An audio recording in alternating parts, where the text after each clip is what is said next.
भोजन करने से पहले अपने प्रभु का स्मरण किया, आंखें बंद की और आंखें बंद करके प्रभु से कहा, प्रभु तेरा लाख लाख धन्यवाद कि आज मेरी थाली में 2 रोटियां तूने रखी हैं।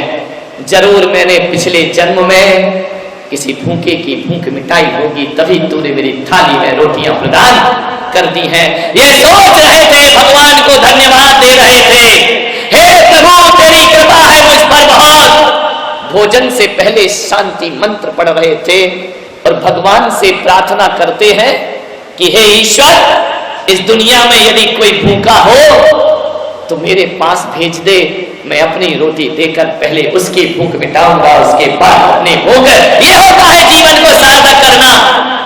और कहते हैं आंख मूंद कर जैसे ही प्रभु का ध्यान किया, एक कुत्ता आया, जैसे ही आंख खोली, थाली की रोटी कुत्ता लेकर के भाग गया। आंख खोल करके देखा थाली खाली। बाबा एकनाथ ने देखा कि अरे कुत्ता रोटी लेकर के जा रहा है, दौड़े उसके पीछे। कुत्ता आगे आगे, बाबा एकनाथ पीछे पीछे, भागे जा रहे, कुत्ता रोटी लिए भागे जा रहा है। बाबा एकनाथ ने कहा, अरे प्रभु कहां भागते हो, हे परमात्मा कहां जा रहे हो तुम मुझसे दूर, ये रोटी लेकर भागो मत। लोग समझ रहे थे कि बाबा रोटी छीनने गए हैं। बाबा एकनाथ तो घी का कटोरा लेकर जाते हैं कि हे प्रभु ये रूखी रोटी क्यों खाते हो, ये घी भी लगा लो, मेरा जीवन सार्थक कर दीजिए। घी लगा दिया रोटी में, रूखी रोटी क्यों खा रहे हो। देख करके आकाश की तरफ बाबा एकनाथ ने कहा, वाह रे प्रभु, क्या शकल बनाई तूने स्वान की और मुझे उड़ा दी चोढ़नी इंसान की। बाबा एकनाथ ने कहा, ये कुत्ता नहीं है, इस कुत्ते के भीतर मुझे परमात्मा दिखाई देता है। और भगवान महावीर ने भी कहा है कि हर आत्मा के भीतर एक परमात्मा छिपा हुआ होता है। चींटी के भीतर भी परमात्मा है, इंसान के भीतर भी परमात्मा है, पेड़ पौधों के भीतर भी परमात्मा है। अरे सम्यक दृष्टि तो वो होता है जो एक इंद्री में भी भगवान के दर्शन कर लिया करता है, वो सम्यक की संपदा को। सोचिए आप, पहले का ये जमाना था कि जब हमारे बुजुर्ग भोजन करने के लिए बैठते थे तो घर के आंगन में आवाज लगाते थे कि मेरी आवाज जहां जहां तक जाती हो, यदि कोई भूखा हो तो आकर मेरे घर में भोजन ग्रहण करे। मैं भूखे को भोजन ग्रहण करा के फिर भोजन ग्रहण करूंगा। 3 बार आवाज लगाई जाती थी कि कोई भूखा हो तो मेरे घर पर आए, मैं उसका स्वागत करता हूं। पहले कहा जाता था अतिथि देवो भव, भूखे को भोजन कराना धर्म हुआ करता है। पहले का वो जमाना कि लोग कहते थे कोई आवे तो हम खावे, और आज का जमाना ऐसा है लोग कहते हैं ये जावे तो उसके बाद हम। तेरे की जिंदगी आदमी की, विचार करिए, सार्थक करो जीवन को। नानक के पिता ने नानक को खेत में भेजा कि जाओ फसल खड़ी हो रही है, ज्वार की फसल लगी हुई है, जाओ चिड़ियों से ज्वार की रक्षा करना। नानक मचान पर जाकर बैठ गए, प्रभु नाम का ध्यान करने लगे। चिड़ियों ने देखा कि ये कैसा रखवाला है, ये हमें भगाता ही नहीं है। चिड़ियां आकर के ज्वार बाजरा खाने लगी। जैसे ही नानक की आंखें खुली, नानक ने कहा मजा आ गया, पिता ने भेजा था रक्षा करना, बेटा कह रहा है राम जी की चिड़िया और राम जी का खेत, खाओ री चिड़िया भर भर पेट, खाओ री चिड़िया भर भर। मेरा क्या है, मेरे बाप का क्या है, राम जी की चिड़िया और राम जी का खेत है, ध्यान रखिए। नानक को बहुत मारा पिता ने कि पागल ये क्या करता है तू, मैंने चिड़ियों से रक्षा करने के लिए तुझे भेजा था। उसने कहा बापू चिड़ियों की तो रक्षा कर रहा था। अरे बोले पागल है क्या, सारा खेत का दाना चुग गई। बोले पिताजी यदि दाना नहीं चुगती तो चिड़ियों की रक्षा कैसे होती? सारी चिड़िया भूखी मर जाती। इसलिए मैंने कहा कि राम जी की चिड़िया और राम जी का खेल, खा लो चिड़िया भर भर पेट। ध्यान रखिए, ये होती है संतों की करुणा। अरे अपने लिए नहीं, दूसरों के लिए भी जीने का थोड़ा सा प्रयास करिए। कल हजारों लड्डू चढ़ाएंगे, एक लड्डू किसी भूखे को दे देना, गरीब को रास्ते में।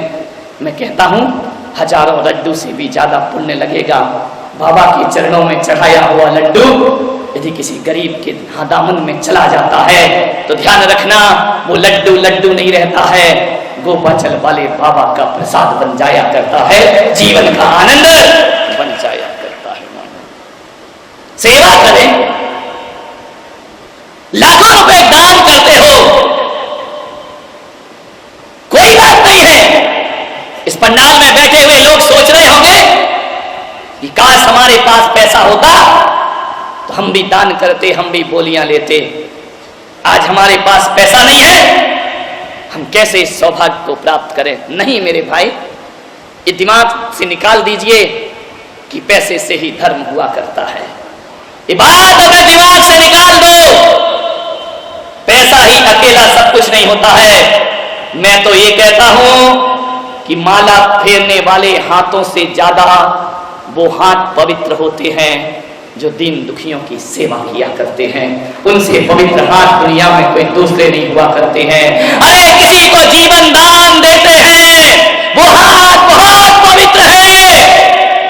कुरान, गीता, बाइबल समय सार हाथ में लेने वाले हाथ उतने पवित्र ना होंगे जितने किसी का भला और सेवा करो तो तुम्हारे हाथों में पवित्रताएं अपने आप आ जाया करती हैं। निष्दिन भैया वृत्त करैया सो निश्चय भव। सेवाएं करिए अपने जीवन में थोड़ी सी। बहुत से ग्वालियर के विभिन्न मोहल्ले के नरियल चढ़ रहे हैं मुझे, महाराज हमारे मोहल्ले में पधारना, हमारे नगर में पधारना।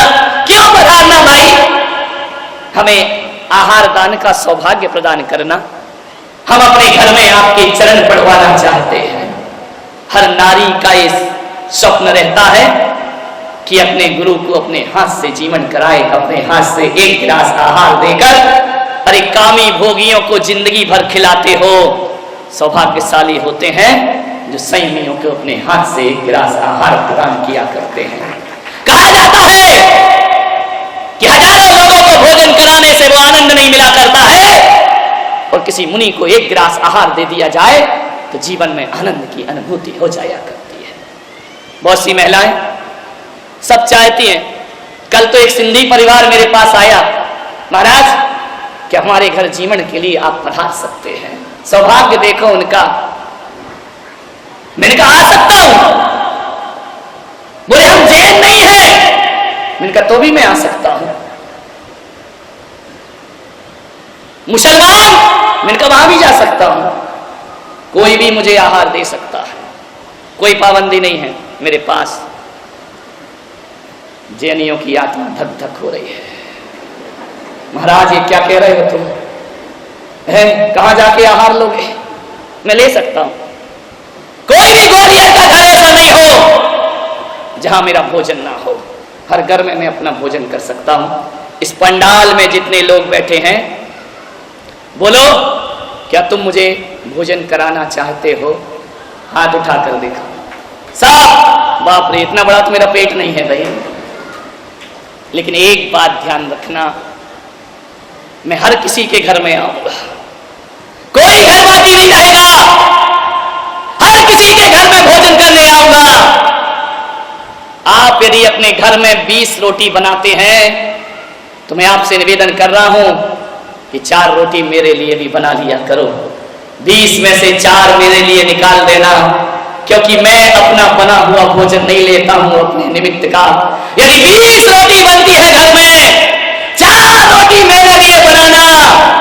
ध्यान रखना, और वो 4 रोटी हर घर में मेरे लिए बनना चाहिए। उसमें तुम मत खाना। वो 4 रोटियां यदि हर घर में जैन अजैन सबके घर में बनेगी, और मेरे नाम की जो रोटी तुम बनाओगे, अरे पुलक सागर भले ना आए, वो 4 रोटी किसी भूखे को खिला देना, मैं समझूंगा मेरा आहार तुम्हारे घर में हो चुका है। प्रतिदिन 4 रोटी मेरी निकालना, और घर में यदि गाय आ जाए तो 4 रोटी दे देना उसे।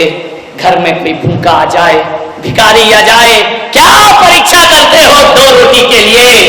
2 रोटी 4 रोटी उसके दामन में डाल देना। और उसको यदि तुम रोटी दोगे, तुम सोचते रहो कि हमने भिखारी को दिया है, और मैं सोचते रहूंगा कि भिखारी को नहीं, तुमने मेरे सामने अर्घ चढ़ा दिया है। इससे बड़ा धर्म दुनिया का कोई दूसरा। बोलो, सिंधी परिवार हो, जैन हो, वैष्णव हो, माहेश्वरी हो, 4 रोटी मेरे लिए निकालोगे ना? मेरे खाने का मतलब ये नहीं कि मैं आकर खाऊंगा। अरे भगवान भी तो नहीं लेता ना, फिर भी तो मूर्ति को भोग लगाते हो। अपने ठाकुर जी को भोग लगाया जाता है, मूर्ति थोड़ी खाती है। लेकिन जब ठाकुर जी को, पत्थर की मूर्ति को भोग लगाते हो, तो तुम ऐसा सोचते हो कि ठाकुर जी भोजन कर रहे हैं। अरे भूखे को 4 रोटी खिलाना, सोचना पुलक सागर भोजन कर रहा है। तुम्हारे घर में आहार ग्रहण 4 रोटी बस, और 10 रुपए मुझे जरूर देना हर दिन, ध्यान रखिए। इतना तो दे दो भाई, मुझसे लाखों रुपए का आशीर्वाद मांगते हो, मेरे को 10 रुपया भी नहीं दोगे, मुझे 10 रुपया नहीं दोगे ना, तो इनकम टैक्स वाला 10 लाख ले जाएगा उठा करके। ध्यान रखना, विचार करना है। 4 रोटी और 10 रुपए। 10 रुपए इसलिए कह रहा हूं, लोग कहेंगे महाराज रोटी की रोटी खाओ, 10 रुपया और मांग रहे हो। ध्यान रखिए, 4 रोटी मेरी माताएं मुझे देंगी, और 10 रुपया जो पिता तुल्य हुआ करते हैं ये मुझे प्रदान करेंगे। 10 रुपए हर घर से मिलना चाहिए। और एक बात ध्यान रखना, वो 10 रुपए मैं ये नहीं कहूंगा कि तुम मेरे ट्रस्टियों को लाके दे देना, मैं ये नहीं कहूंगा किसी मंदिर में जाके देना। वो 10 रुपए जो मैं कह रहा हूं, मैं हर व्यक्ति को, ध्यान रखना, लाखों करोड़ों रुपए दो तब किसी संस्था में ट्रस्टी बन पाते हैं। काहे को ट्रस्टी बनना, अपने ट्रस्टी खुद ही बनो। मैं ऐसा ट्रस्ट खोल रहा हूं जिसमें तुम ही ट्रस्टी हो, तुम ही अध्यक्ष हो, तुम ही मंत्री हो, तुम ही कोषाध्यक्ष हो, सारी कमेटी तुम ही बन जाना, और पर डे 10 रुपए निकालना, और एक गुल्लक में डालते रहना। गुल्लक को गुल्लक मत समझना, अपने ट्रस्ट का कोषाध्यक्ष समझना। 10 रुपए पर डे उसमें देना, और महीने के जब 300 रुपए हो जाएं, तो किसी अनाथ के लिए 300 रुपए की सहायता हर महीने करते रहना। अरे जिसके लिए सब कुछ दे दिया, वही औलाद बुढ़ापे में उसे छोड़ करके अब जाने के लिए पैसा भी नहीं है घर वापिस, पैदल पैदल पहुंचती है घर में। और जैसे ही घर में पहुंची, रात घिर आई, उस माँ ने देखा कि घर पर तो ताला डला है, मालिक कोई और हो गया इस घर का। अपने ही घर को देखती है कातर निगाहों से। ऐसी भी औलाद इस दुनिया में पैदा हो चुकी है मान्यवर, जो अपने माँ बाप को नहीं बल्कि उनकी दौलत से प्यार किया करते हैं। ऐसी भी औलाद है जो माँ बाप की कीमत नहीं करते हैं। कैसे करेंगे ये माँ बाप की पूजा, ध्यान रखिए, विचार करिए। सारी रात बैठी है चबूतरे पर, देखती है कि सुबह से भोजन कराया मैंने उसे, कितना इंतजार किया, कितने ख्वाब उस बेटे ने दिखाए, बार बार देख रही है। और कहते हैं उस रात अपने ही घर के चबूतरे में वह गुजारा करती है, रात वहीं सोती है। और ऐसी भी एक कहानी कहती है कि वह माँ विगत 6 महीने से उसी चबूतरे पर रात गुजार रही है। मकान मालिक ने कहा कि माँ तू छोड़ना, अब क्यों आती है इस घर में, इस घर को मैंने ले लिया है।